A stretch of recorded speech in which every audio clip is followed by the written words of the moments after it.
Hi, everyone. We should probably get started.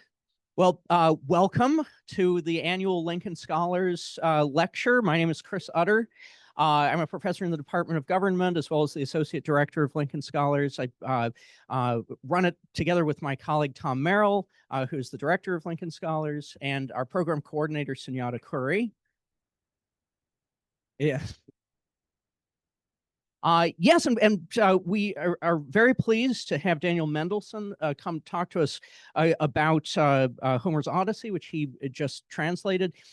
Every year, we invite someone to come speak on a subject that's related to the activities of Lincoln Scholars, which is, if you're unfamiliar, although probably most of you are, is a core text certificate program. And it's hard to think of a more core text than Homer's Odyssey. So I'm very excited to hear what Professor Mendelsohn has to say. Daniel Mendelsohn is the Charles Ranlett Flint Professor of Humanities at Bard College and editor at large of the New York Review of Books. In addition to translating the Odyssey, his books include The Elusive Embrace, Desire, and the Riddle of Identity, Gender and the City and Euripides' Political Plays, The Lost, a search for 6 of 6 million, and many others. He also wrote a book, An Odyssey, a Father, a Son, and Homer's Epic, about reading the Odyssey with his father. Mendelsohn has been the recipient of numerous awards, including the National Book Critics Circle Award for The Lost, the National Jewish Book Award, also for The Lost, and a John Simon Guggenheim Memorial Foundation Fellowship. Two Mellon Foundation awards, too many to list. He earned his bachelor's in classics from the University of Virginia and his PhD in classics from Princeton. Please join me in welcoming Professor Mendelsohn.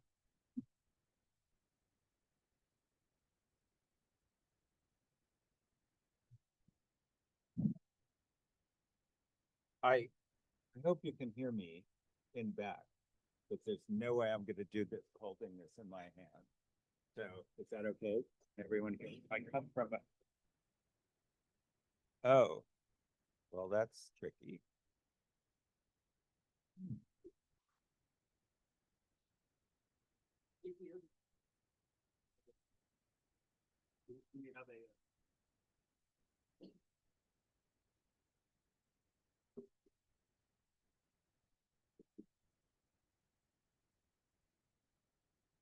Okay. All right.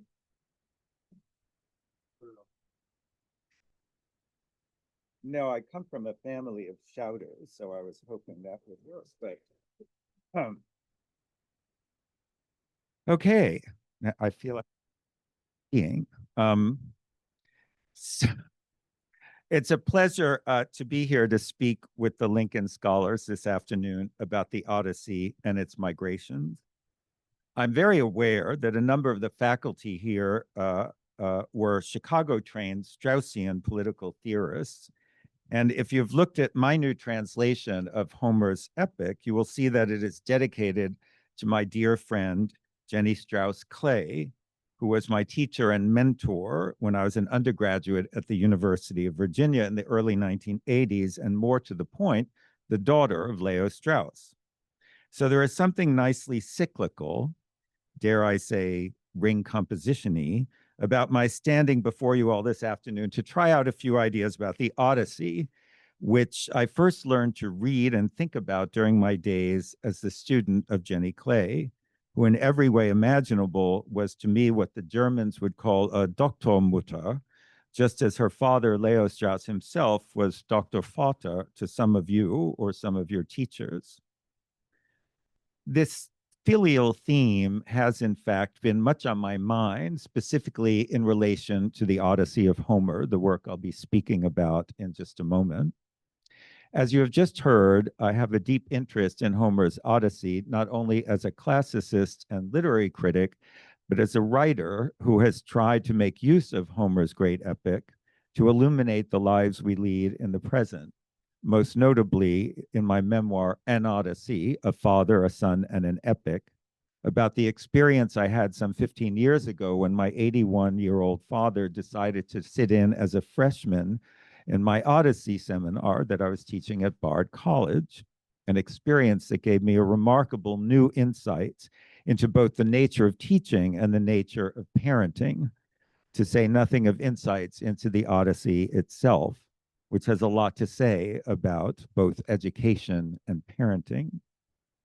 Those of you who have read the Odyssey know that although most people, when they think about the epic, think about a story of a man who has been struggling to get back to his wife after many years, the epic focuses with equal intensity on the relationship between Odysseus and his young son, Telemachus, whom he left behind as a baby when he went off to fight in the Trojan War, and who, when the poem begins, is a youth of 20 struggling to learn about the father who disappeared 2 decades earlier. At the beginning of the Odyssey, indeed, the first 4 entire books of the epic, is focused on Telemachus as he sets out on a fact-finding mission to gather information about his absent parent, a part of the epic that ancient commentators characterize as being about the young man's paideusis, education, a word that is derived from the Greek word for child. Education, of course, is why I'm here at your invitation. But the character I would like to focus on today, the character whose paideusis might, or so I hope, connect this very ancient poem to our very modern concerns, migration and immigrants, indeed refugees, borders and bordering, walls both real and imaginary, is not Telemachus, who is, it's worth pointing out, the same age as the students here, but Odysseus himself. Now, at first glance, Odysseus is not a character whose career suggests any very strong connection with our interest in borders and migrations and identities. I suspect that most people, if they know anything about Odysseus and the epic that is named for him, know that he is a great, perhaps the first great, adventurer in the Western literary tradition, a tradition, moreover, that celebrates him as the exemplar of a certain kind of masculine heroism, one that is demonstrated over and over again through the fantastical adventures that he must experience and endure before he returns at last to his kingdom, all those exciting explorations and discoveries filled with so many famous supernatural creatures and monsters. Even those who have not read the Odyssey are likely to have heard of characters such as Calypso, the beautiful goddess on whose island Odysseus is stranded for 7 full years, impervious to her lovesick entreaties for him to marry her, of the lotus eaters, those potheads avant la lettre, who subsist on a plant that, when you eat it, makes you forget everything else, forgetfulness being, in its way, the greatest danger that faces Odysseus and his men during the many migrations through the Mediterranean that make up their homeward journey, who must resist temptations and distractions and remind themselves that their goal is to go home again, however arduous and even impossible that goal often seems. Of Circe, the witch-like nymph who transforms his men into pigs. A woman classicist friend of mine always likes to say that's redundant. Circe, who transforms his men into pigs and entices Odysseus into her bed for a full year before he remembers his homeward mission once more. Of the one-eyed giant Cyclops, one of the most memorable characters in world literature, a kind of Stone Age figure in whose cave Odysseus and his men are trapped, which they escape only through Odysseus's renowned ingeniousness. Of Scylla and Charybdis, one, the man-eating female monster who lives in a cliff overlooking the Strait of Messina, the other, a vicious whirlpool that sucks whole ship into its maw, between which 2 dangers Odysseus must find a way to sail his ship. And of the Sirens, world literature's first girl group, whose song is so enticingly lovely and mesmerizing that to listen to them is, as with the lotus eaters, to forget everything else, to be plunged into a bliss so total that you lose track of who and where you are, and end up dead. For all of his wanderings, this Odysseus, this adventuring hero, seems less a representative of the migrant or the refugee, of someone either desperate or forced to cross borders, someone victimized by the violence or the xenophobia of others, than an avatar of a certain brand of swaggering Westerner, confident in his prowess and indeed in his right to intrude into foreign places and new territories, the archetype of everyone from Christopher Columbus to Neil Armstrong. Indeed, his great epic seems to celebrate, as we might put it today, a certain kind of political hegemon and a certain degree of white heteronormativity. The entire trajectory of the epic, after all, is to achieve the homecoming of the male hero and to effect a culminating reunion with the traditional nuclear family. The long absent husband and father rejoined at last to his faithful wife and dutiful son, a trajectory that will, in the end, enable him to assume once more his rightful place as king of Ithaca, something he can only do after slaughtering the 108 hormonal young men who were attempting to usurp both his marriage and his kingdom, and executing a group of enslaved women who abetted the suitors, to retake, in other words, his rightful place at the center of his former identity as a male, a husband, a father, a master, and a king. And yet, in keeping in mind our theme of borders, migrations, and identities, I want to turn this evening to the question of Odysseus's identity and to see whether there is something there that we who are interested in that other figure, the refugee, the migrant, the victim of historical and social forces beyond one's control, might be able to latch onto and utilize for our own purposes. To answer that question, I would like to turn to the text of the Odyssey, which begins, in fact, with a hint that there is far more to Odysseus than meets the eye. Here is how the poem begins. Its first section, technically known as the proeme, a standard feature of ancient epic in which typically the poet announces his subject, his main characters, and his essential themes. Tell me the tale of a man, muse, who had so many roundabout ways to wander, driven off course, after sacking Troy's hallowed keep. Many the people whose cities he saw and whose ways of thinking he learned. Many the toils he suffered at sea, anguish in his heart as he struggled to safeguard his life and the homecoming of his companions. But he did not save his companions even so, though he longed to, for their heedlessness destroyed them, theirs and nobody else's, fools that they were, like children, who devoured the sun god's Hyperion's cattle, and so he denied them the day of their homecoming. Start wherever you will, goddess. Daughter of Zeus, share the tale with us too. There are three items here which are worth noting for our particular purposes. That is, our attempt to transform Odysseus into a character who can tell us something interesting about migration, homelessness, and identity. The first has to do with the very first adjective in the text of the Odyssey, a single Greek word that I have translated as who had so many roundabout ways. That word is polytropos, literally having many turns. It's a famously difficult and challenging word to translate, suggesting as it does the hero's notoriously sophisticated mind, which has, as we might say, many turns. It is a mind that turns things over, turns things around, sees problems from angles nobody else bothers to examine, which is why he gets his great reputation for cleverness and ingenuity.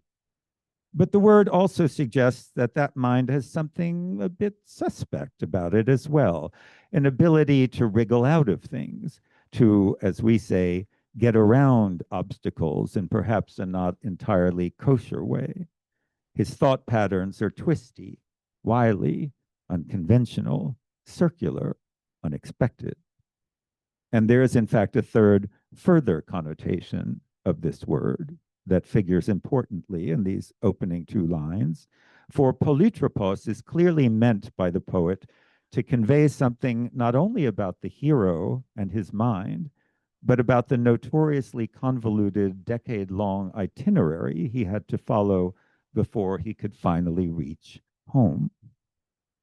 So the first thing we learn about our man, the first thing the poem tells us about him, is that he is indeed many-sided, polytropos, that there is much more to him than might meet the eye. This in itself, I think, bears out on our larger interest in migrants' borders, in others who are divided from us by walls and boundaries and fences, both real and cultural. There is always more than we think there is. The second interesting item worth noting in the proem of the Odyssey is the Greek word in the second line, which I've translated as wandering, driven off course, which in the Greek is a single word, in fact, a verb meant to denote the characteristic action of the man whom the poet has just announced he will be speaking about for the next 12,109 lines, which is to say, the word that identifies the hero of the poem by conveying to the audience the action with which he is to be most closely associated. This man, who has so many roundabout ways, was, we now learn, a person who was wandering, driven off course after he had sacked Troy. The Greek word in question is plungthe, a participle of the verb pladzo, whose primary meaning is to roam or wander, but whose vast range of meanings suggests the difficulties endured by the poem's hero and the further complexities of his identity. Yes, it means wander or roam.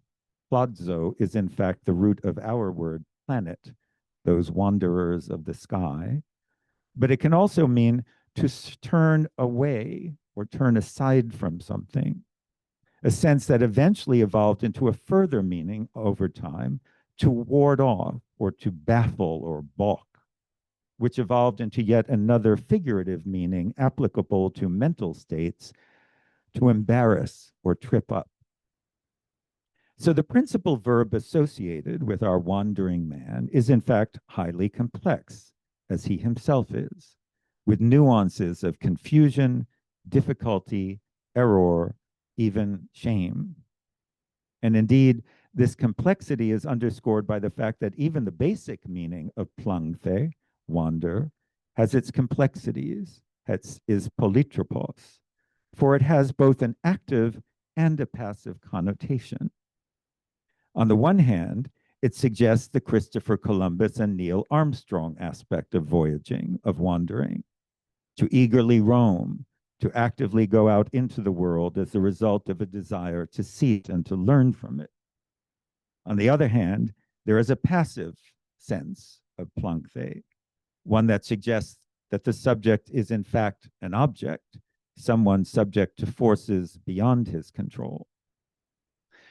These nuances are fascinating, but are overshadowed by far by the other notable element of our proem that has to do with our roaming hero's identity, in which we are so interested this afternoon. And that, of course, is the fact that the hero of this 12,110 line long epic is not named in the proem of the poem that bears his name. With this, we might compare the other great Homeric epic, the Iliad, a poem whose proem, we might say, does its job more responsibly. That proem is more than happy to name its main characters.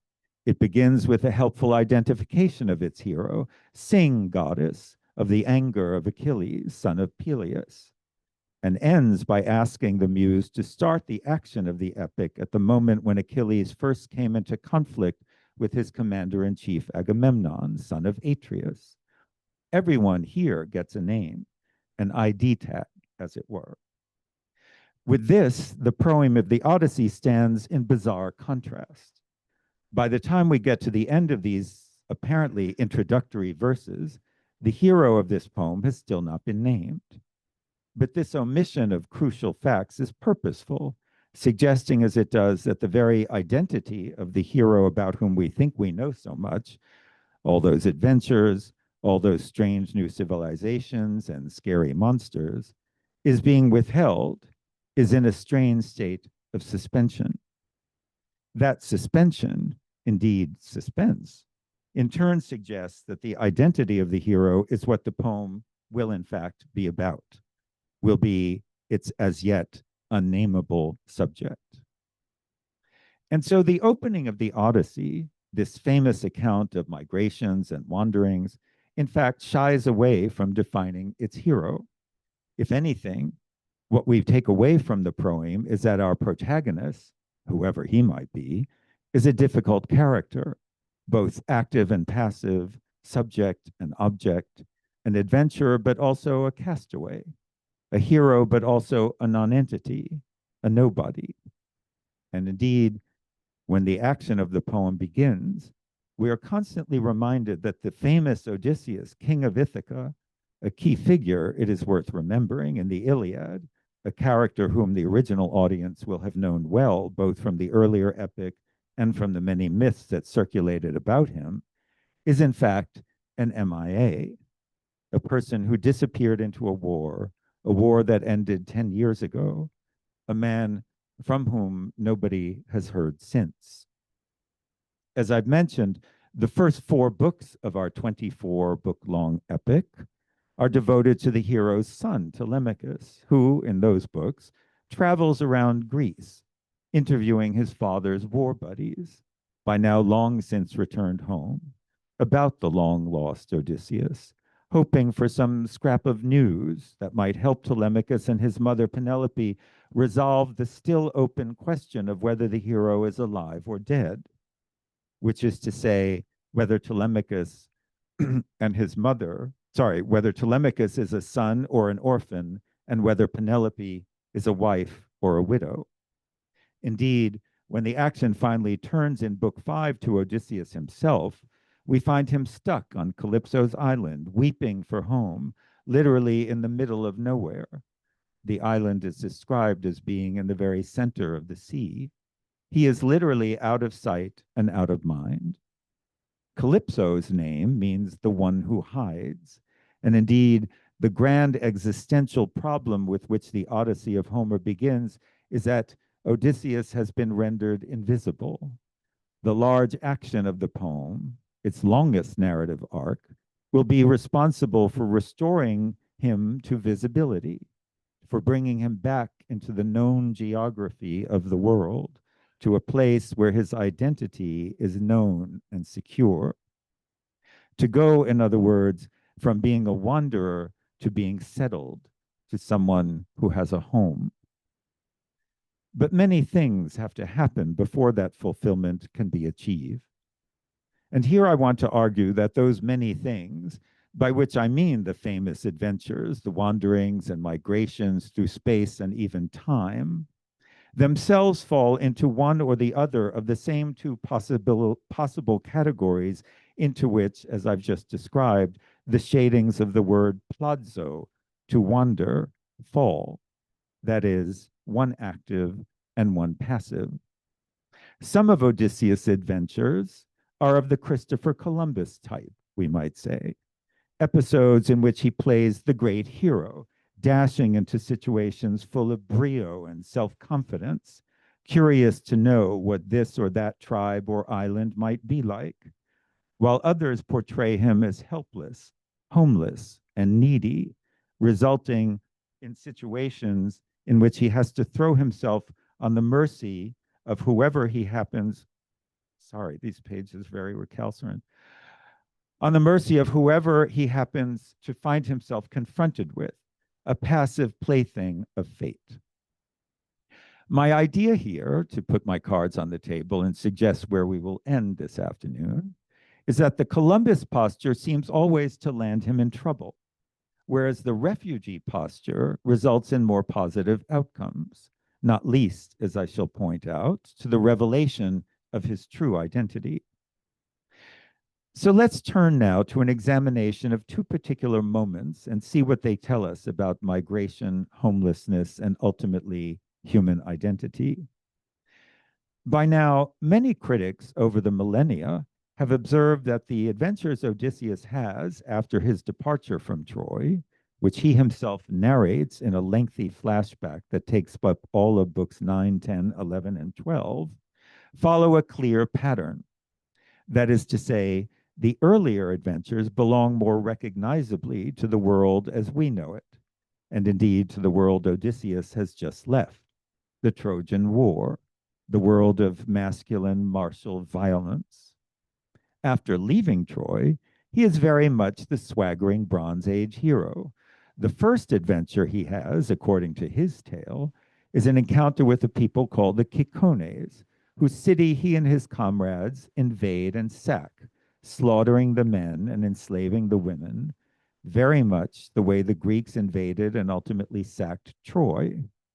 That action in which, as the proem of the Odyssey reminds us in its first lines, he took part in. I'm fascinated.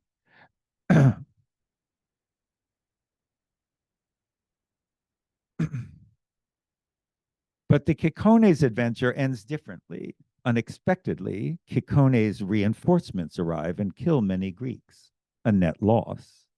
Just afterwards, there's another more or less typical Iliadic battle, this time with an unpleasantly gigantic tribe called the Laestrygonians, which also ends disastrously for Odysseus and his men, as if to say that in this post-war world, the old Christopher Columbus mode won't work. From that point, things start getting a bit more sci-fi. The land of the lotus eaters, a visit to the floating island of the winds, and so forth. This active type of wandering, the type in which Odysseus represents the archetypal Western explorer, which is to say, invader, has its greatest expression in his famous encounter with the Cyclops in Book 9. The book begins with Odysseus acting very much as he did in his first adventure. The episode is traditionally interpreted as a showcase for our hero's notorious intelligence, the polytropos qualities of mind for which he is particularly renowned. We remember, among many other examples, that the ruse of the Trojan horse was his idea. He and his men land on a strange new coast. He takes a reconnaissance party to investigate. They find a cave that's clearly inhabited by someone, well stocked with food and provisions. He and his men enter, help themselves to the food, and fall asleep. It's at this point that the horribly gigantic Polyphemus, with his one eye, the foremost of the Cyclopes people, appears, bringing his herds of sheep home after a tough day of shepherding. Blocking up the entrance of the cave with a huge stone, he turns his attention to his unexpected guests, and mayhem ensues. I've mentioned that the Greek reconnaissance team has helped themselves to the food that they find in the stranger's cave. This is crucial, for the Greeks would have understood this as an alarming violation of what they called xenia, the code of hospitality so crucial to the characters in Homer's poem, according to which one only eats at the invitation of the host and only after duly sacrificing an animal to the gods. Odysseus and his men failed to do any of this. Cyclops returns the Greeks' rudeness by promptly eating two of Odysseus's men raw, a grotesque inversion of the norm of xenia, which is, of course, for the host to feed rather than eat his guests. If the Cyclops is figured here not for the last time in Western tradition as a savage who is a stranger to civilized norms, it's worth pointing out that so is Odysseus, who violates what many scholars have seen as the most important of those norms in Homeric poetry. I think it's Bernard Knox, in his introduction to Robert Fagel's wonderful translation of the Odyssey, who says that xenia in Homer is something like the closest thing to a universal law that we find in Greek literature. We have been tempted to think of Odysseus, the wandering hero, as an emissary of civilization, but the poem makes it clear that he is just as much a forerunner of a long line of oblivious, if not worse, explorers and colonizers who stumble into territories belonging to others, take what they want, and then acts surprised and offended when the locals resist. I've mentioned that this episode is usually seen as foregrounding the hero's cunning intelligence, which is undeniably one of the defining elements of his identity, and one of the things that makes this also one of the funniest episodes in the Odyssey. This it certainly does, but it must be said at no little cost to himself. Famously, the tool Odysseus uses to best the Cyclops is language. When Odysseus and his men first encounter the huge man, he asks Odysseus his name, and Odysseus, who has the smarts, the cunning to understand that he's likely to be getting into a tricky situation, gives a phony name, Utis, which actually sounds a little bit like Odysseus, the way you might say it when you're drunk, which is in fact how Cyclops ends up, as we shall soon see. What's interesting is that in Greek, the word utis is one way of saying nobody or no one. U means no, and tis is someone. Utis, no one. Now, why has Odysseus given the Cyclops this phony name, which means nobody? His plan, in fact, is to use some liquor that he's brought along in order to get the Cyclops drunk. This being a good example of one aspect of a polytropos mind, which is the capacity to both plan ahead and to improvise, to, as we might put it, run rings around somebody. Once the Cyclops is dead drunk and passed out, the Greek hero and his men poke his huge eye out with a tree limb that they have honed into a sharp point. When the Cyclops, maddened by pain, stomps around his sealed cave crying for help, his neighbors come running and ask, Cyclops, Cyclops, are you okay? Is anyone hurting you? And at this point, clever Odysseus's verbal trap springs shut, as I'm sure you know, for when the Cyclops replies, Utis is hurting me, nobody is hurting me, they shrug and say, well, if nobody's hurting you, never mind, and they all go back home and leave him to his terrible fate. This deliciously deft pun, used so satisfyingly to defeat an opponent who represents sheer physical force, is in fact part of a more complex play with language that cleverly illuminates the poem's central concern, identity. For in Greek, one of the forms of utis, no one, is metis, which also means no one, but is used in different syntactical situations. So think of how in English, no one can become anyone depending on the shape of the sentence. Is anyone home? No one is home. In the Greek text, what the Cyclops neighbors actually ask is anyone, metis, hurting you? To which the Cyclops replies, no one, utis, is hurting me. What's so brilliant about this, and I might add impossible to translate, is that there's another word in Greek that sounds exactly like metis, no one, and that metis happens to be a noun, which means cleverness. Metis, for cunning, twisty-minded intelligence. And so while the name Odysseus gives the Cyclops is on the face of it a false name, the episode suggests that it is in fact very true. Both the neighbor's question and Odysseus's answer and the Cyclops' answer tells us exactly who Odysseus is.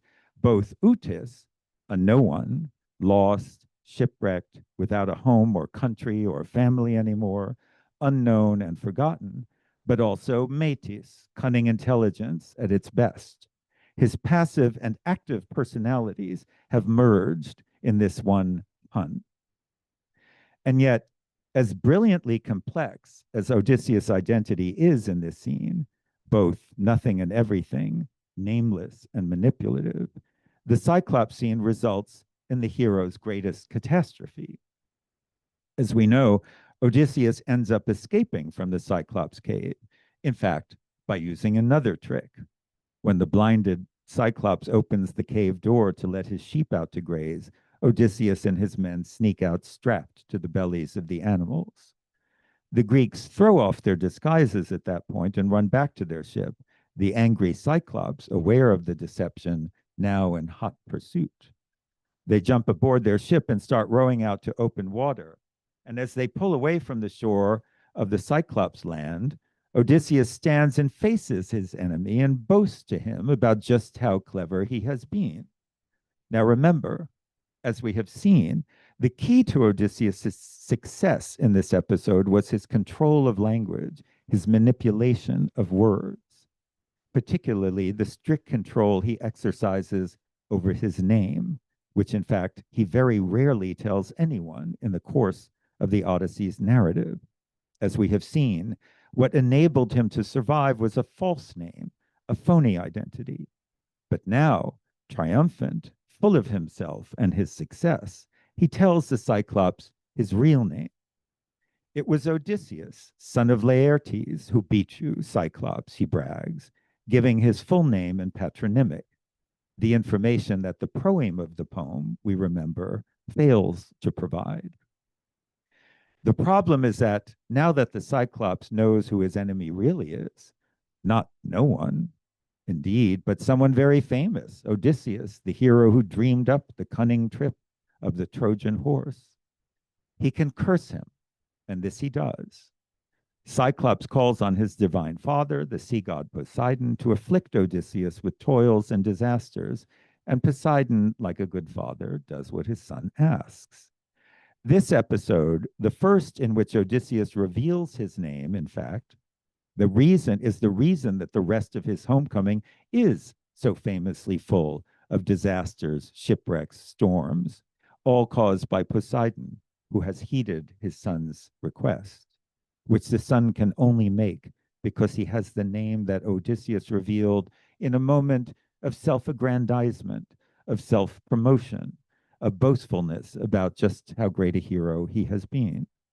And so the episode that begins with a heedless incursion into other people's territory and appropriation of their property culminates first in a moment of success, transforming our nobody into somebody, only to collapse immediately afterward into defeat and disaster as he turns back into a no one, lost at sea, wandering, driven off course, a helpless outcast who has lost his bearings and his identity once again.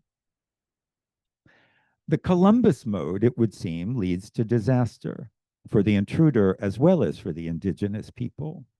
Let us not forget that the Cyclops has been blinded and will not recover, a particularly hideous fate for a herdsman. And indeed, a careful survey of the Odyssey's migrations reveals that he always leaves the people and places he has visited in ruins, somehow or the other. Now I want briefly to examine the other mode into which Odysseus is forced during his many wanderings and migrations, the passive mode. For it is only in this mode, I want to suggest, that Odysseus' search to reestablish his identity, which ends up failing in the Cyclops episode, will at last be successful. There are two examples of Odysseus in the homeless migrant mode that I want quickly to offer this afternoon. The first is while he is still abroad.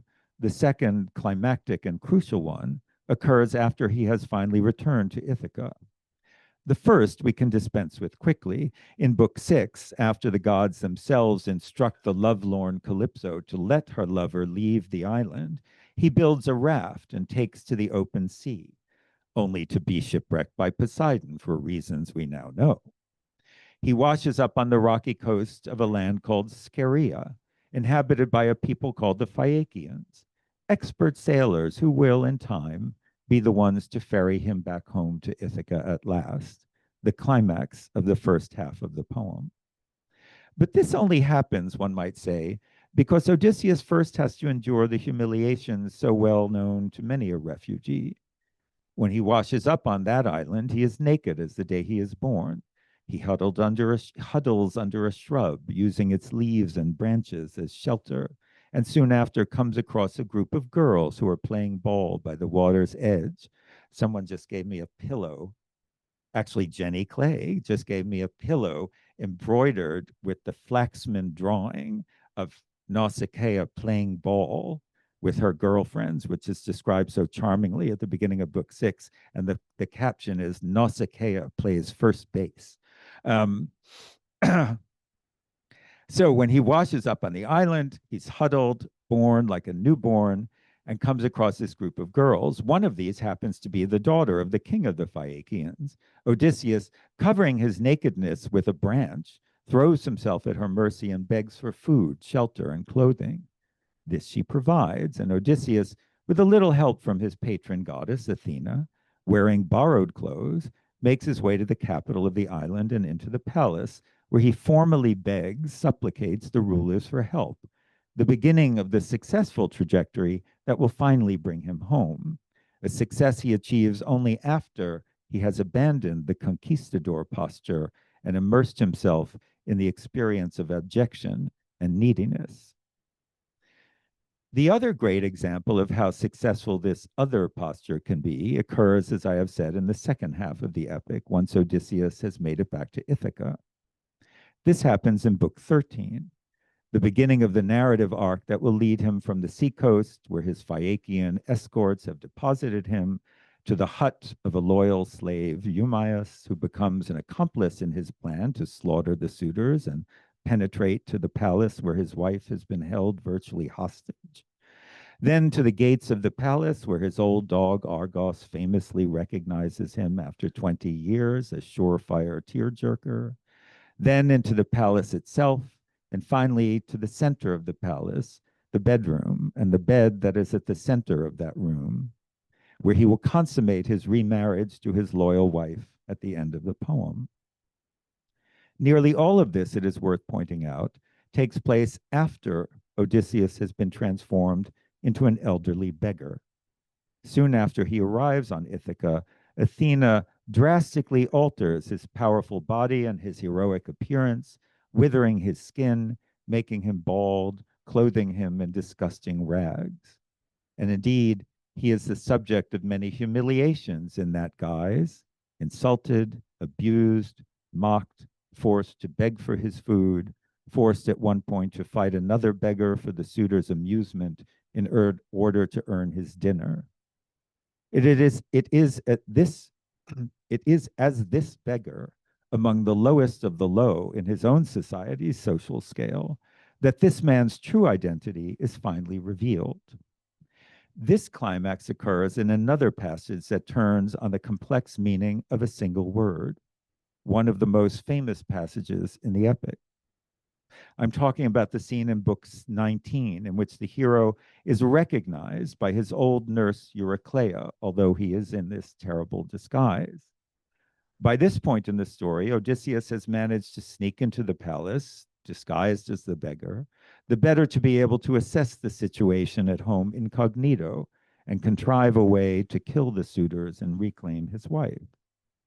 Not long after his arrival in the palace, Penelope grows curious about the remarkable beggar who has been hanging about the palace, conversing with the suitors, and he is invited to her quarters, where he is given a bath as a matter of traditional courtesy, xenia.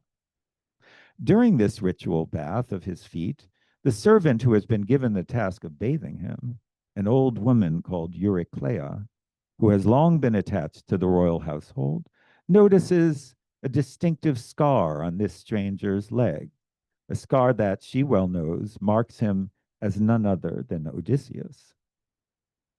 At this suspenseful moment, the poet chooses not to proceed to the emotional scene of reunion between the old woman and her former charge, her long-lost master, but instead brings the narrative of that encounter to a grinding halt as he begins to circle back into the past, taking his time as he spins the story of how Odysseus got his scar in the first place. We learn that when he was a youth newly grown to manhood, he was wounded in the leg during a boar hunt, which he participated in while visiting his mother's father, a notorious trickster and troublemaker called Autolycus. At this point, the narrative dives even further back in time, explaining why Odysseus happened to be visiting his grandfather in the first place. A story that, in time, brings us to a moment long before the boar hunt, the moment, in fact, of Odysseus's birth.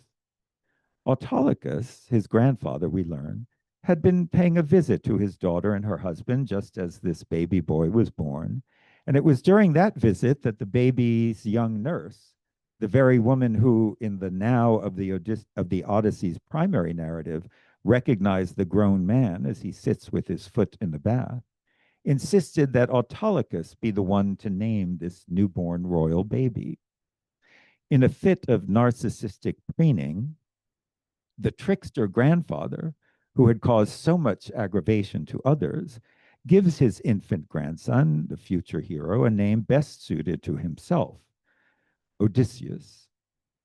Now, Odysseus is derived from an odd Greek verb, odysomai, which itself is ultimately derived from the word for pain, odyne.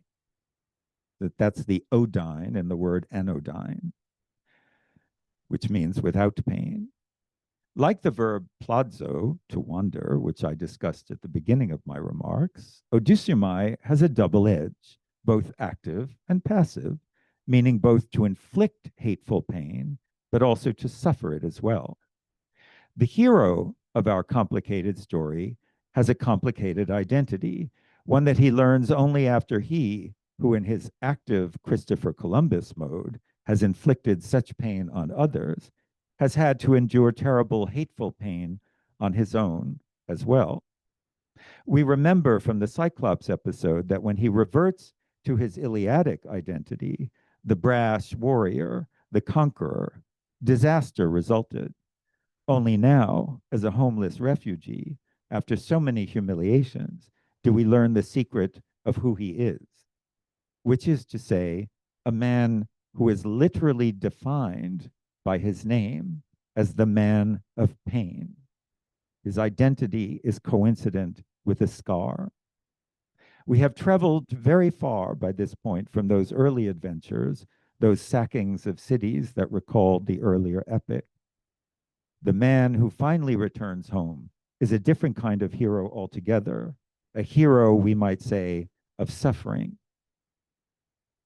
I want to close these remarks this afternoon by thinking out loud about some implications of this very old story, some of whose fine points I have presented with the promise that this very ancient text, so closely identified with the foundations of European civilization and with all that that implies, might yet help us think about a subject I know has been on the minds of so many of us in the past year.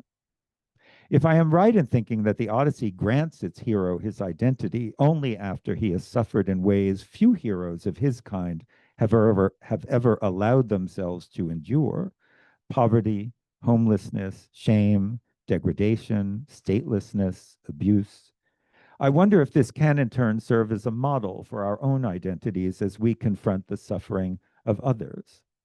After all, the first boundary that confronts us whenever we attempt to think about these crucial issues of migration and borders is the one that separates us from other people. Only if we try to get beyond that border can we do the work of making all the other ones dissolve and thereby turn all the world's no ones into someone's at last. Thank you.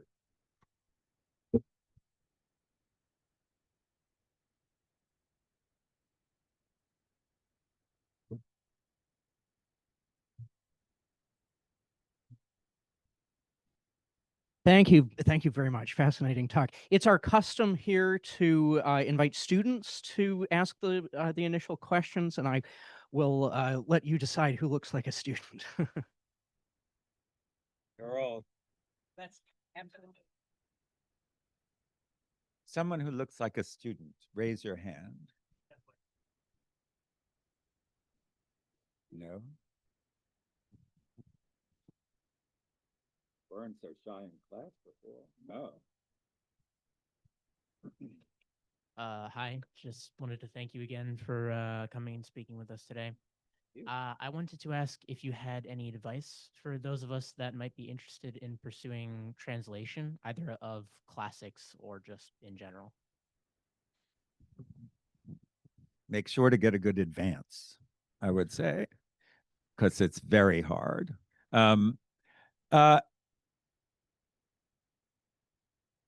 Well, I mean, if you're interested in translation, you're already in a very excellent self-selecting group of people who are presumably very intense readers. And I think the best thing you can first do for yourself if you're thinking about translating at some point in your life is just to not translate and read a tremendous amount of literature translated from all languages. And I think that gives you a real sense of the various possibilities. You have to, I've been talking about my translation for 9 months now. And so I've thought about this a lot. The People have an idea that when you translate a work, you get your advance, cash the check, and then sit down and, with a dictionary and start going, day one, line one.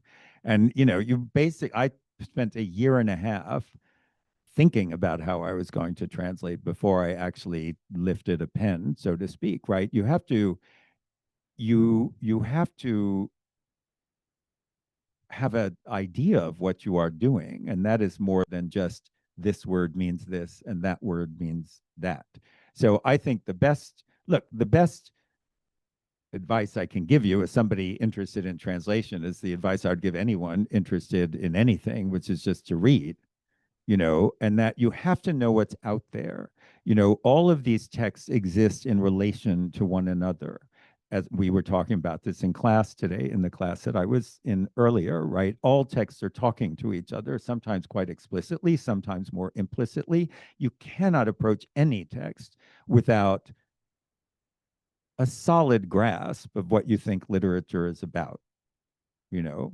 So I know that I don't mean to be evasive, but in case you wanted me to like tell you, well, day one, do this, day do that too. But I wouldn't dream of translating anything until I had spent my whole life reading, basically.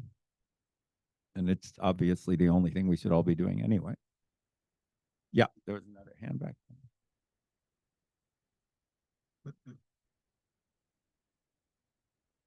Hello. Everyone hear me? All right. I want to press on this idea of movement that you touch on. And in the modern day, our idea of movement and of traversing the world is so informed by the current technology we have. Back at the time when this was written long, long ago, it was a great challenge to go anywhere far from where you live. And even if you had some incredible luxury and could be transported by a caravan of staff, it still would be many weeks or months away from your home. Yeah. And nowadays, all it is for the right cost, you can take an 8-hour flight across the ocean and go so many places in the world and stay at a hotel where your every need and every want can be provided for. And so interpreting the Odyssey in the modern technology of movement, where we're so used to people living in different states, different cities, even different countries throughout their lives, how do you think this ancient text can inform us in this modern technological understanding of human movement? That's a really great question. So yeah, absolutely. I think it's very important that I always think like to the original audience, the Odyssey was like a horror story. Like, nobody traveled. It was really hard to travel. First of all, you have to be very rich or a conscript in some terrible army about to do terrible things. And it was, even as you point out, if you could travel, it was very difficult and took a very long time. And I thought your question was going to be a little different. I thought you were going to say, how does that make us read the Odyssey, right? Because it is about these extraordinary peregrinations at a time where nobody did that. So it was even more, if it seems fantastical to us, the lotus eaters, the this, the that, the other, it was really crazy to them, you know. So you've turned your question is more interesting than the one I thought you were going to ask. But I do think it's important. Like when I teach it, I said, you have to imagine what this must have sounded to the swineherds and goat herds and blacksmiths who were the original audience of these poems, listening about these heroes from some fabulous lost civilization. They must have been, no, but look, until the mid 20th century, people didn't travel casually. Right? My grandfather grew up in a town where people would live their whole lives and they would never leave. Like, it was a big thing if you went to the next village. You talked about it for 30 years. I'm sure someone's writing an epic poem about it. You know, so I do think that's important to keep in mind. But so what does it have to tell us? Well, it's not going to tell us anything about the mechanics of travel because, as you point out, we superseded that. You can go to, well, you can get on a plane. Well, not now, but thank you. But you know, you can get on a plane and be in Athens in 11 hours. So in that sense, the Odyssey can't tell us anything useful, right? If you want travel advice, don't read the Odyssey. That's my advice, right?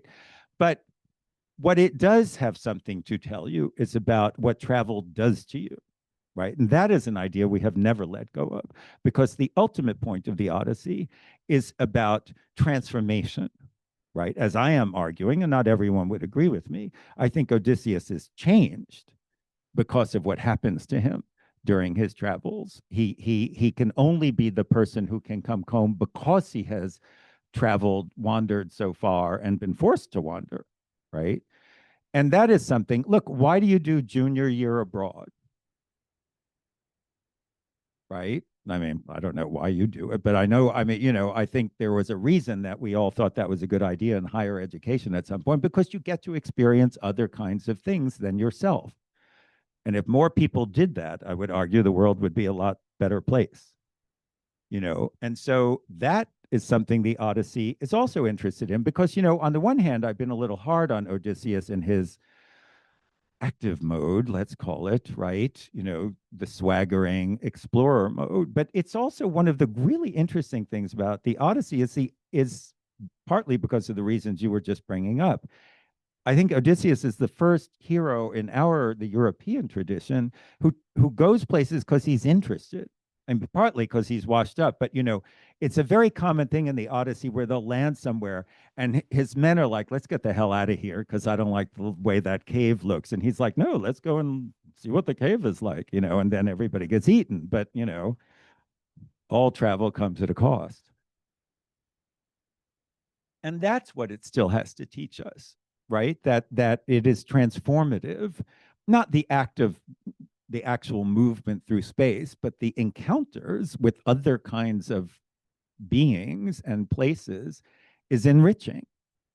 You know, it gives us perspective that we otherwise would not have. And that, I think, is a lesson it will never stop teaching. You know, I think that's the good part. You know, everything is double in the Greek mind. There's a yin and a yang to everything, a men and a death. So there is a positive element, you know, to all of this schlepping around. And I think that is a lesson that doesn't stop being, you know, relevant, really.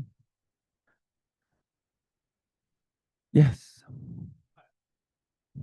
Oh, here. Hi. My question is a little bit simpler. Aside from your own, of course, what do you think the most effective translation of the Odyssey has been? No, I think, you know, I've said many times by now, I think translation is a collaborative rather than a competitive venture. No translator is going to say that you don't get something from other translations.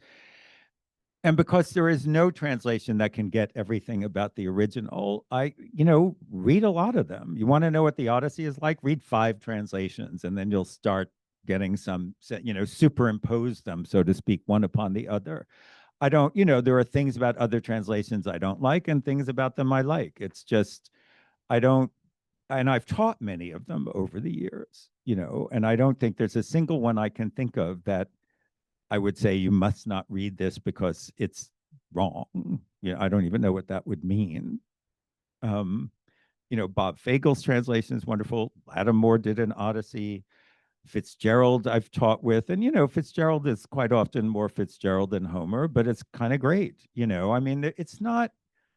I don't think it's a contest, and I think that's. I mean, I've read, you know, increasingly because authors and translators get to express themselves in ways other than what they actually publish on Twitter and, you know, people bashing each other's translations. I just don't see the point. You know, you can take issue with the way people have done things, but I bet you there's nobody whose translation doesn't have something to recommend it, you know. So I would never say, oh, you must read this one. I mean, there are ones I like better than others, but even the ones I don't like have great things about them. That's just I mean, any serious translation, you know. So I wouldn't say, well, after mine, you know, then read, you know, I don't think of it like, you know, read mine and then read Fitzgerald, the first 10 lines. They look totally different. And what I would hope that would do is make you, well, what I hope that would do is make you want to learn Greek, but that may not happen. But, you know, what I hope it will do is give you a sense of what an amazing activity this is. If you can look, both everyone's looking at the same Greek and they come up with really different stuff. So wow, how does that work? I think it's exciting, you know, but it's not competitive. It's not, you're not trying to obliterate every translation that's come before. You know, I don't think that's the point anyway. Yeah.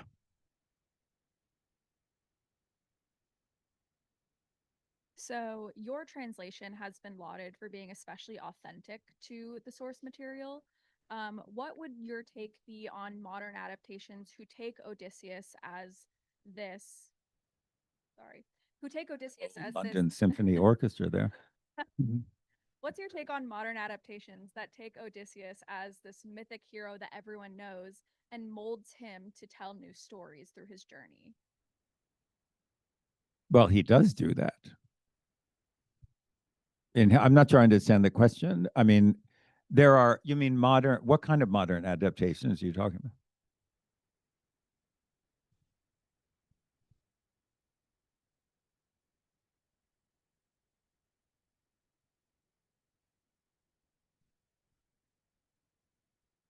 He cheats on Penelope.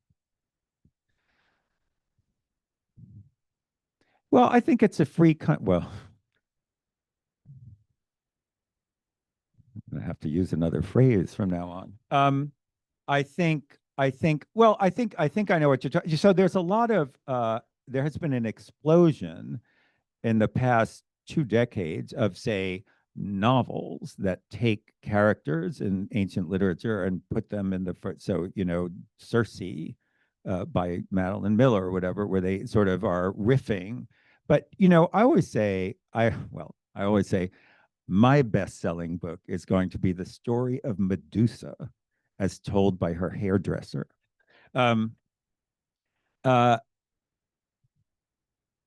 The Greeks themselves played with their own myths. You always have to remember there was no Edith. The Greeks did not have Edith Hamilton. You know, they didn't have an official version of their myths from which you might decide to digress. They were always changing it up. They saw, excuse me, they saw myth as plastic. It was something you could play with. So, you know, Euripides writes a play called Helen, in which it turns out Helen didn't run away with Paris.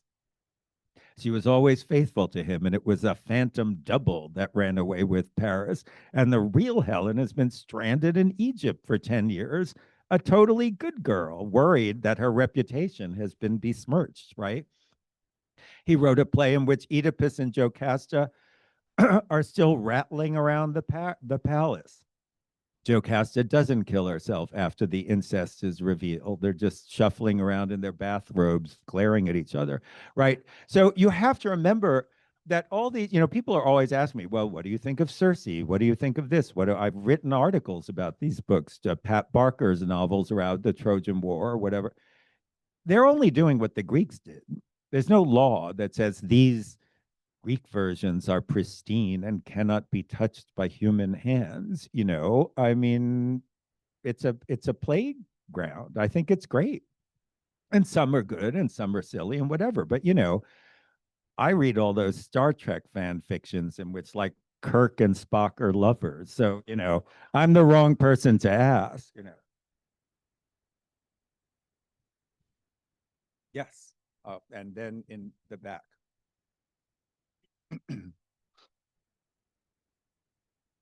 Yes, I don't actually speak Greek, but I'm wondering, I heard the word polytropos, Mm-hmm. and I'm wondering, does the root word for that, pulley. Is it the same pulley as in like Acropolis and No. Polity?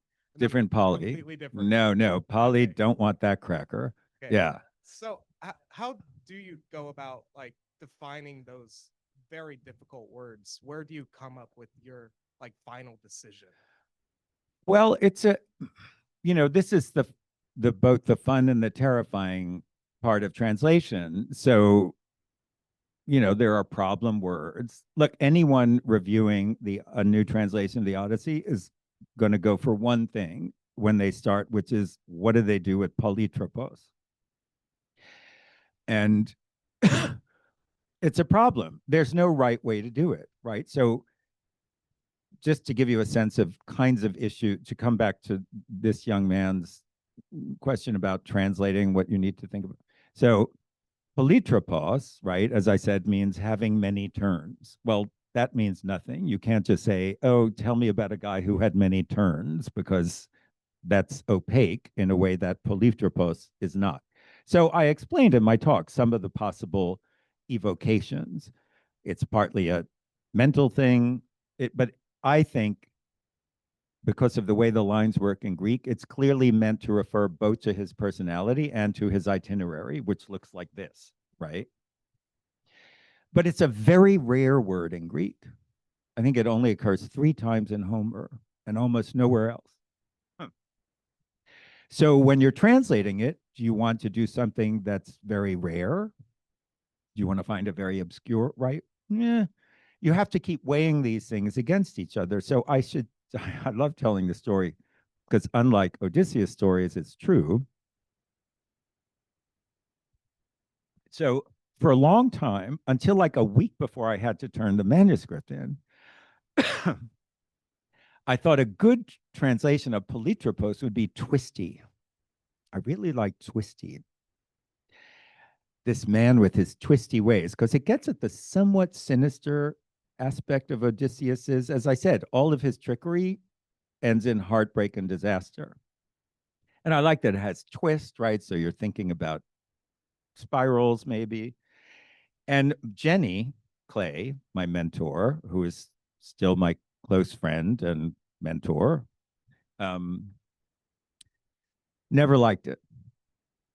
And so after I finished, so I started in 2018. I had a draft by the end of the summer of 22.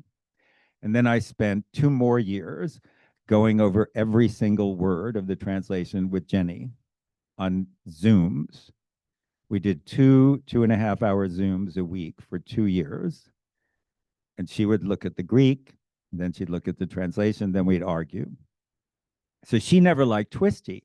But I sort of liked it. And then I started having doubts because I didn't want to do anything Jenny didn't want, I was a good student. And it was a week before I was turning in the manuscript. And then I thought, it is a little Dickensian somehow. I started to think it's going to hit the ear in the wrong way. Maybe it was a little too Charles Dickens. And I live in the Hudson Valley, and there's a very complicated intersection on a rural road near where I live, and they turned the intersection into a roundabout. And as I'm sure you know, no American knows how to use a roundabout. So I was driving to this town called Hudson one afternoon, 5 days before delivery date. And I was entering the roundabout. And of course, the idiot in front of me came to a grinding halt, which you're not supposed to do. And I literally said, I said, God, nobody knows how to use roundabouts. And then I was like, roundabout. I love that word. I like that it had round in it. So you're thinking about a turn. And roundabout ways is a perfect description of how Odysseus operates. It's never in a straightforward way. And I pulled over to the text parking lot, like text here. And I called Jenny and I was like, what do you think of roundabout ways? She was like, oh, I like that. And I was like, great, So that's how it works, right? But you're always sacrificing something, right? There is no choice you make as a translator where you're not giving up something. And so the game of translation is just weighing what is more important to you, right? And this came, I had to deal with this. Like, for example, I was really trying to rethink these famous epithets, these stock epithets that get repeated, some of which have entered the English language, like the wine dark sea. But there's nothing in the Greek about darkness. What the Greek says is wine faced. I have no idea what that means. The sea and its face is like wine. So is that like a hearty Cabernet or a California Cabernet? Is it a playful, Prosecco? I don't know what the hell he's thinking of. And then I thought, but everyone knows wine dark sea. But I'm thinking, what is he actually thinking of, right? I was always trying to think, what is whoever he was? And he wasn't even he wasn't even a person. And I thought, is he thinking of the way wine looks in a cup, shimmering, the shimmering, there's something glistening? Is it the color? I don't know. So I just said wine face, let you figure it out. Because I think there's something beautiful about the wine faced sea. I don't think he's specific. And why would I want to be specific when the poet actually doesn't tell you what he means, right? So you're always thinking of, and there are problem words that nobody has solved. So you just, you hold your nose and hope for the best. But it's a game of endless balancing, I would say. And often words occur in different contexts that when they clearly aren't meant to be the same thing. So there's all kinds of considerations. There was a gentleman in back, and then this young woman about 3 lines from the back. Hi, just had a more simplistic question, I guess. You kind of touched on it in your last answer about how you started translating this in 2018. How did you start translating this is kind of my question. Did you just go word by word and match to the ancient Greek language, or what was the process like, really? So when I spent a year and a half just doing what I was talking about before. So you're doing Homer. This, as you can imagine, the bibliography on Homer is endless, right? So you have to immerse yourself in this, because the shameful secret is that as a classicist, I actually work on Greek tragedy. So I'm a total fraud. So I had to really re-educate myself as a Homerist. I mean, you just have to get into this literature, and then there are whole books written about a single word, literally, right? One of the impossible ones that you just have to hold your nose. So what I would do, my process, once I actually got going, I started at the beginning.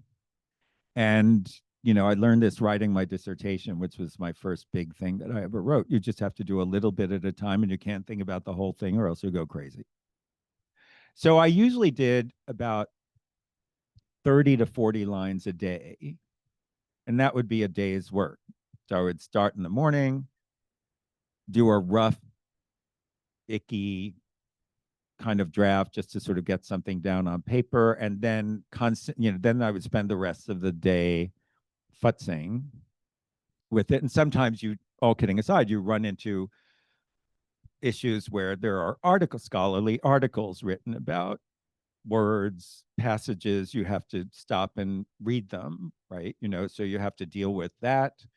And then I had a certain line, a certain meter. So I had to then make sure it was in the meter. And then, by the end of the day, and I thought I had something that was pretty okay, then I would read it aloud. Because quite often something looks like it works on the page, but since this is meant to be heard, actually, I had to make sure it sounded right. So that was a day. I would start at 8 and I'd be done by 4, and then I would just watch Grey's Anatomy for the rest of the day. Just one more follow-up question, if that's okay. Why the Odyssey in particular? I mean, as you mentioned briefly that you're a classicist when it comes to the literature, that you had to really get into the Homer literature to specialize in translating the Odyssey. So why did you choose the Odyssey? They asked me and they paid me. Fair enough. I'm a working writer. I mean, no, all kidding aside, it wasn't my idea. Well, I think this raises a really important point, all kidding aside, right? That I think most people think when you do a new translation of a classic that has been translated many times, it's because you're walking around your house thinking no one has done this right, and I'm gonna solve all the problems. It's not how it works. This is actually a publishing story. So the University of Chicago Press, which publishes the most distinguished translations of Greek classics, everyone uses their tragedy translations, had in the early 60s commissioned Richmond Lattimore to do the Homeric poems. And he did the Iliad, which I think I mentioned, or maybe that was in the class, has become a classic in its own right. As I always like to say, only slightly harder than the original. Very crunchy, very archaic. That was his approach. And he was supposed to do the Odyssey for them because the Iliad was a huge success and continues to be a huge success. And his editor moved to a commercial publisher, and he followed his editor, as many of us do. And so when his Odyssey came out, it was published by what was then called Harper and Row and is now HarperCollins. So the University of Chicago Press, this distinguished publisher of Greek translations, never had an Odyssey.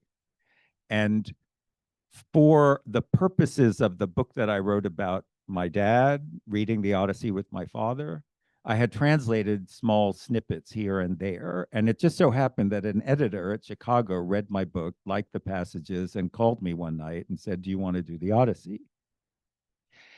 And that's how it happened. Now, I've always been an Odyssey person.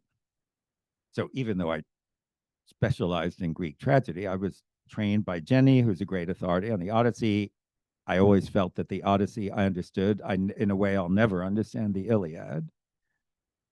And, anecdotally, everyone knows that you're either an Iliad person or an Odyssey person, and the twain never meet. I love the Iliad. I teach it, but I would never translate it. So it's been on my mind a lot. It was on my mind a lot when that book was published in the fall of 2017. My phone rang in January of 2018. So I've been thinking about the Odyssey. As I mentioned, I've written very often about translations into both classical and modern languages. So I'm interested in translation. And it just hit me at the right moment. And I said, yeah, that sounds like fun. And 6 years later, I finished, right? So that's how it happened. It wasn't my idea and it didn't come from me, but it was the right proposition at the right moment, you could say. I think there was someone sort of there. Yeah.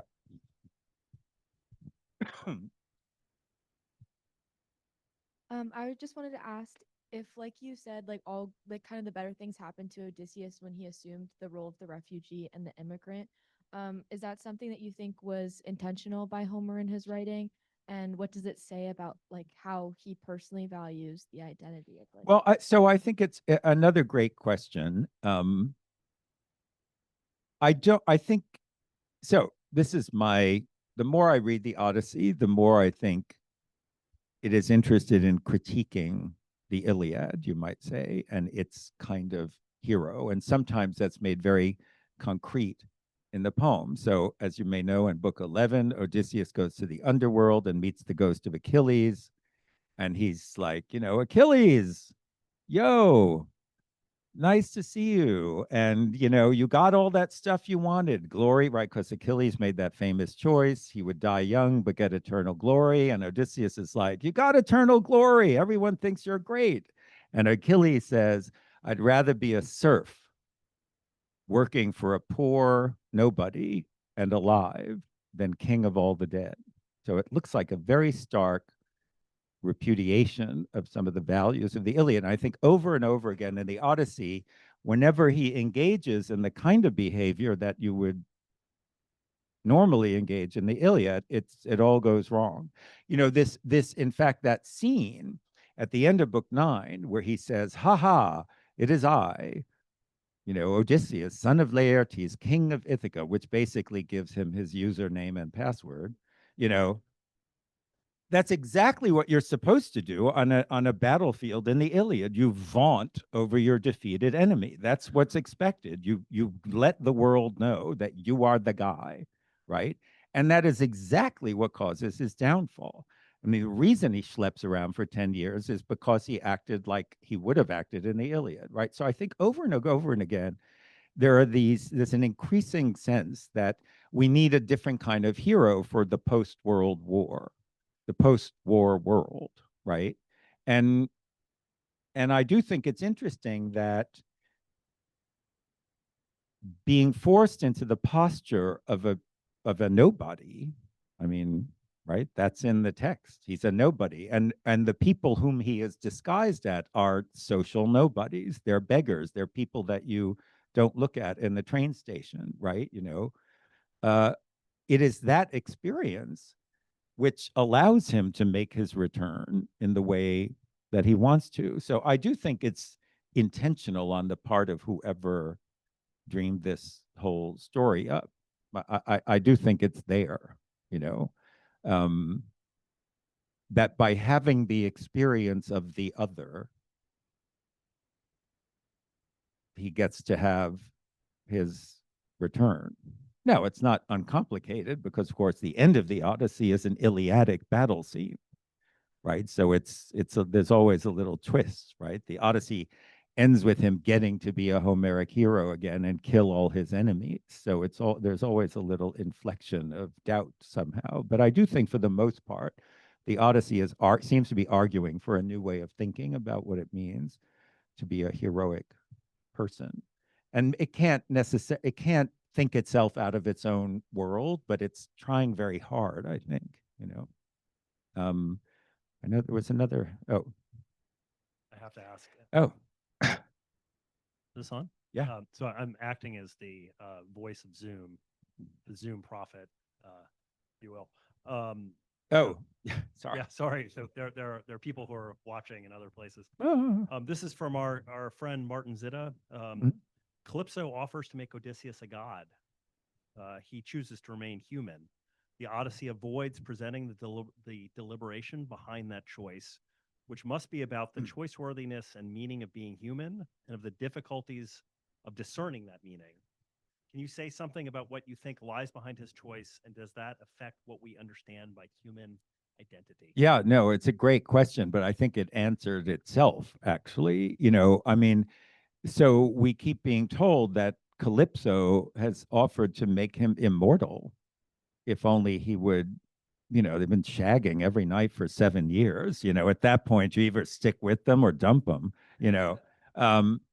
And I think it's literally one of the most poignant things in world literature because he says no, right? He could be a god.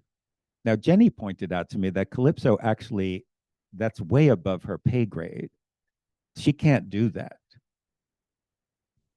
Not everyone gets to have those magic powers, which is sort of interesting, but he says no, and he is quite articulate in that scene in book 5. And he says, and Odysseus, you know, is the consummate rhetorician, right? So he couches his rejection very, you know, he just wants to be friends, you know. And he says, you know, I know that Penelope is mortal. She will get old and ugly, but I still want to go back to her. And Calypso gets very huffy, and she's like, I don't think that Penelope can compare to me, my form, my figure, you know, whatever. And I think it's moving for 2 reasons. So it is clearly, implicitly, a testament to whatever is between this guy and this woman, that he refuses to become a god because he wants to get back to her. She has something that Calypso doesn't have. And Calypso looks like she has it all. She's eternally youthful, gorgeous, and she'll live forever.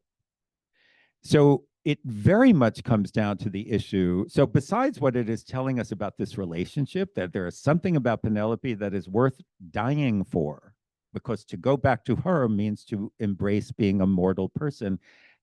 And to be immortal means you're going to die. That's literally what the word means, right? You're going to be mort.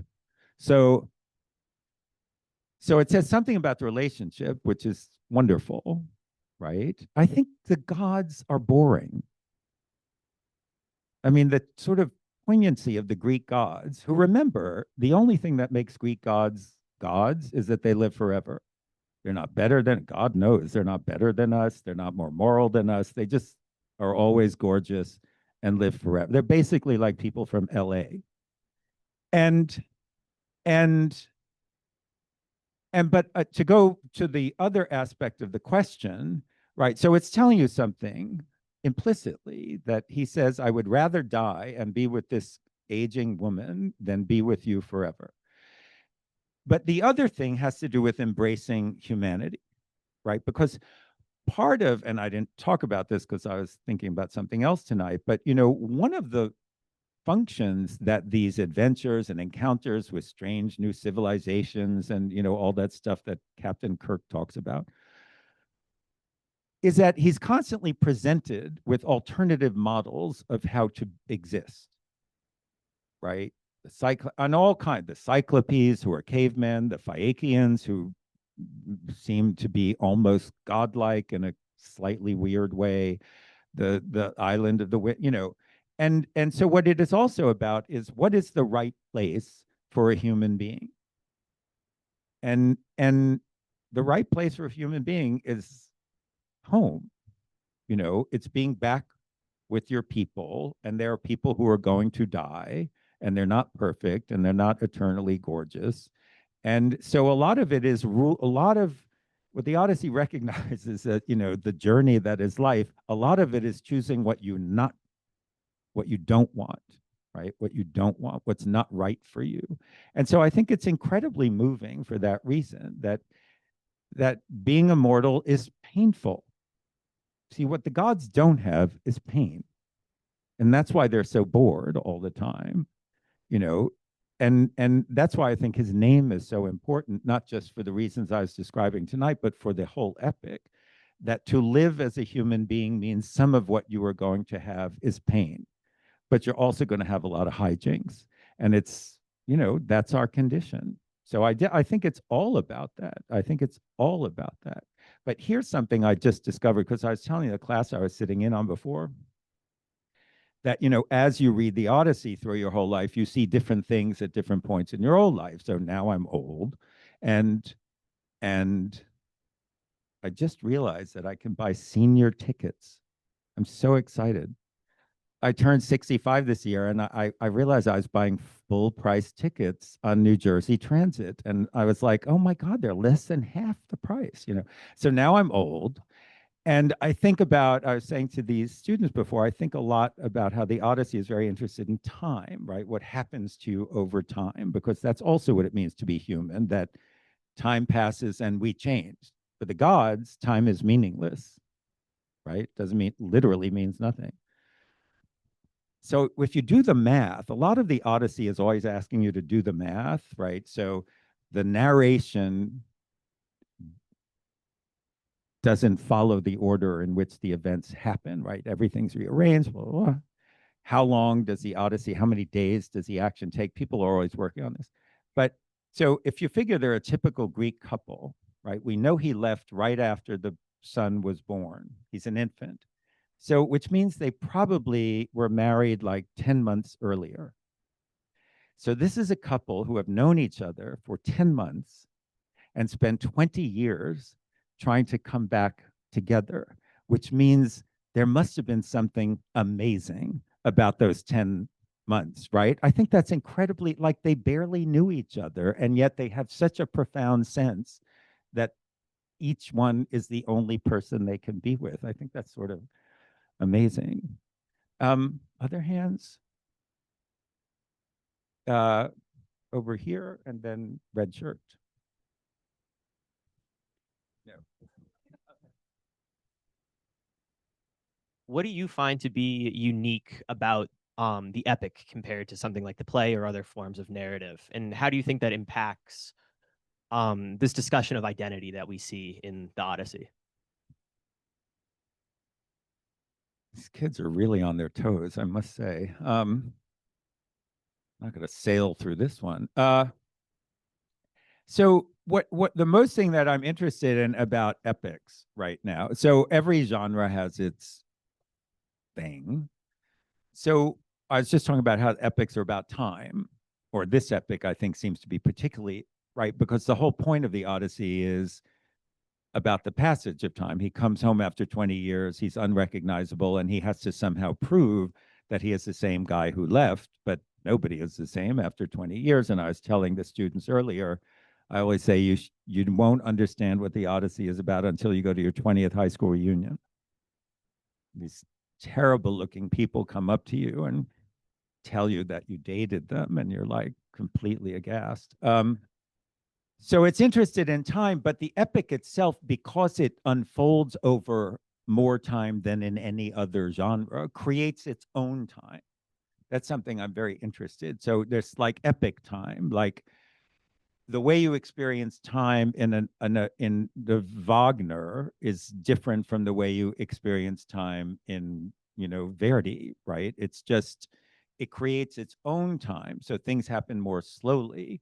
And I think it's one of the things the Odyssey has as an advantage is that it can weave these threads I've been talking about identity and activity, passivity, being a plaything of fate, making things happen to yourself. It has room to develop these themes at great leisure, because these are not the only themes, right? There's a whole lot of other stuff going on. So I do think that there's something about the epic as a form that allows you to do things that you don't get to do. Now, I work on Greek tragedy, which is also a genre very interested in identity, but it has to do it in 1,400 lines.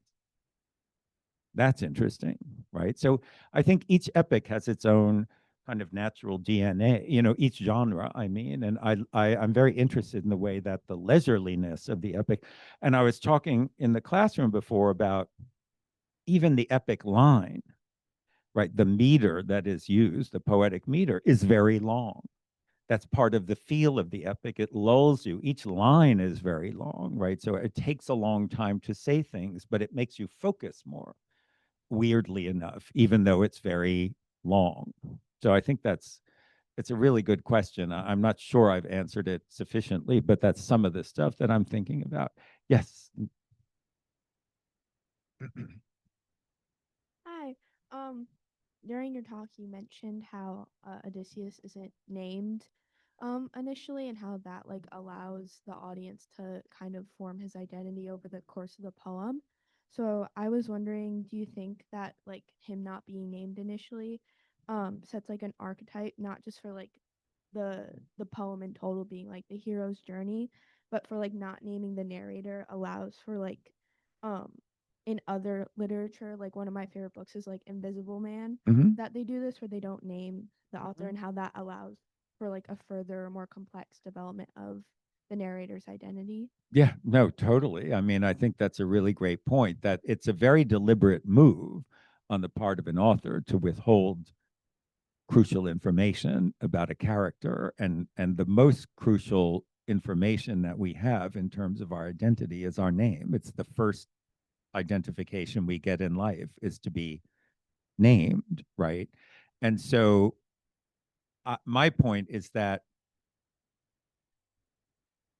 in a very long epic, which, you begin typically by at least throwing people a bone and saying whose it is about, that if you don't do that, you're making a very pointed attempt to raise an issue in the minds of your audience, which is about identity. Who is this person? And in fact, I point this out in the notes in my translation, actually a note to line 1, I think, which is throughout the Odyssey.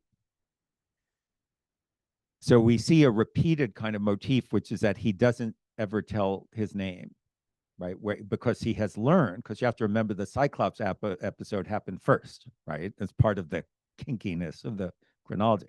So he learned from the Cyclops episode. So we see him time and time again withholding his name, because he doesn't know. Is he among friends, enemies? Do they like him? Are they the son of Poseidon? You never know, right? So, and that he learned from the Cyclops episode. But aside from that, so that also makes the whole naming thing very prominent, and the proem. Throughout the poem, people weirdly resist naming him. Even Penelope and Telemachus, when they talk about him, they find ways not to mention his name. So there's a Greek pronoun, ekainos, which means that guy, that one, him over there. And 9 times out of 10, in a situation in which you would expect someone to mention him, they refer to him as ekainos. Penelope says, "Oh, I miss that man so much." And Telemachus says, "I wonder when that man is going to come home." And it happens so often that, again, like the withholding of the name, it's like, what is wrong with this guy's name? Why can't you say it? And also, actually, that word I was talking about, utis, which means nobody, which is the name he gives the Cyclops, very often in the Odyssey, people will use utis, and it becomes a kind of shadow way of referring to Odysseus. So like when he gets home, this happens so often, and it's something to pay attention to. So like when he's back home, he's in disguise, he's in the hut with the swineherd who has remained loyal. And the swineherd says, "Well, nobody's going to come home after 20 years and avenge himself on the suitors."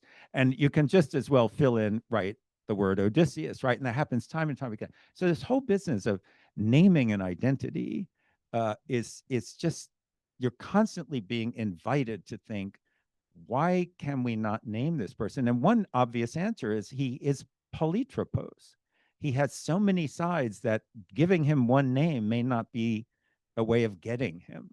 There's an excellent article by George Dimmock, a kind of classic called The Name of Odysseus, which sort of parses this whole problem. And it's fascinating, but it leads us to wonder, who is he if he cannot be named, you know?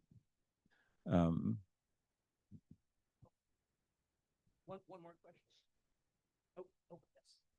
Hi, thank you so much for your talk. So sort of metaphorically connected to this vision of Odysseus being unnamed, I'm wondering in translation, when you have these really hard to translate words, is there some fundamental concept that you understand that the word is getting at that then is just difficult to find the word in English that maps to it? Or is it something about like the identity of the word being fundamentally ambiguous, like Odysseus? Yeah, no, it's a great question. So, and it's, you know, there's a kind of joke among translators, right? You know, what's the German word for chic? And the answer is chic, because there is no German word for chic. They don't have a concept for it, right? You know, ever seen Germans dress? So, no, I'm just kidding. No, but you see that the culture has ways of thinking that are specific, right? And there are words in Greek that evoke whole systems of thinking that one English word. So, for example, there's a word in Greek, themis, which means right, some established principle. It actually comes from the word tithemi, which means to place something, right? To place something. So it's about, but it's not like justice. It's not really like right. It has far deeper and more vast connotations to the Greek ear. When you talk about themis, you're talking about something very large, right? And so, you know, you would have to take everything I just said about themis and put it where you want to translate the word themis, but you can't do that, right? And that happened, and that happens over and over again. And you just have to do your best, you know. But there are, you know, there are passages again where you're not going to get everything, but sometimes. So another thing, and I'll close with an example because people are interested in process and challenges. So you have to make a decision about whether you're going to try to use your translation to explain something. And that can be dangerous because something that was self-evident to the original audience then has to be parsed out in a way that the poet may not have wanted to be so one-to-one. So at the very beginning of the Odyssey in Book 1, there's a great scene where the court bard at Ithaca, Phemios, has been singing a song, which is what they're paid to do. And Penelope upstairs, listens to this song. And the song he's singing is called the Nostoi. It's about the returns of the Greek warriors from Troy, which of course Odysseus hasn't done. And she comes downstairs and she's like, switch the radio to a different station because I don't want to hear that song. It's too depressing because it makes me think of. And Telemachus, and part of the Odyssey, another arc of the Odyssey, is watching this kid grow up, in one of his first rather awkward assertions against his mom. He's been raised by a single mom, there are issues. And he's like, Ma, shut up. Bards sing whatever they want. You can't tell them what to do. And anyway, I'm the man of the house now. Go upstairs to your room and fiddle with the loom, which is what women should be doing, right?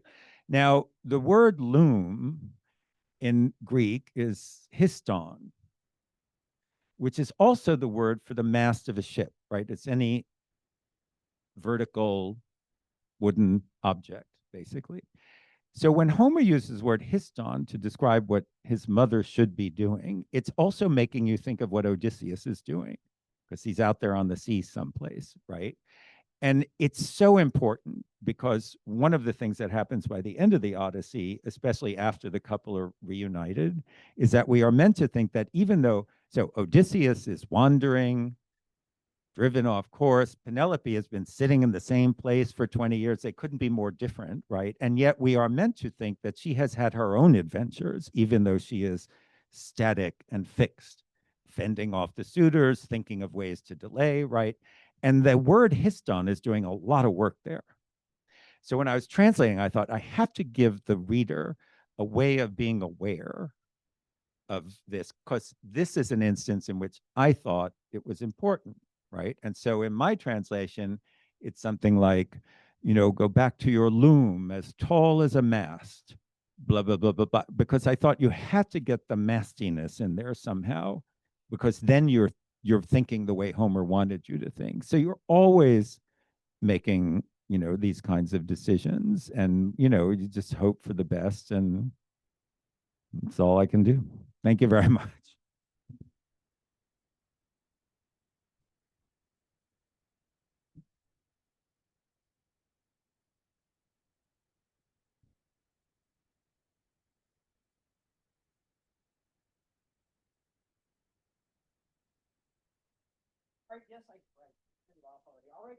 Thank you everyone for coming.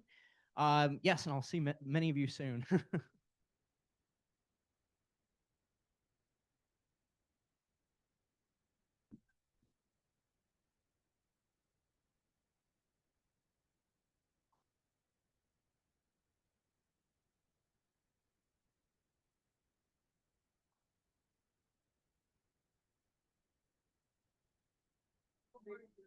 I think there's a cool idea. Just like we all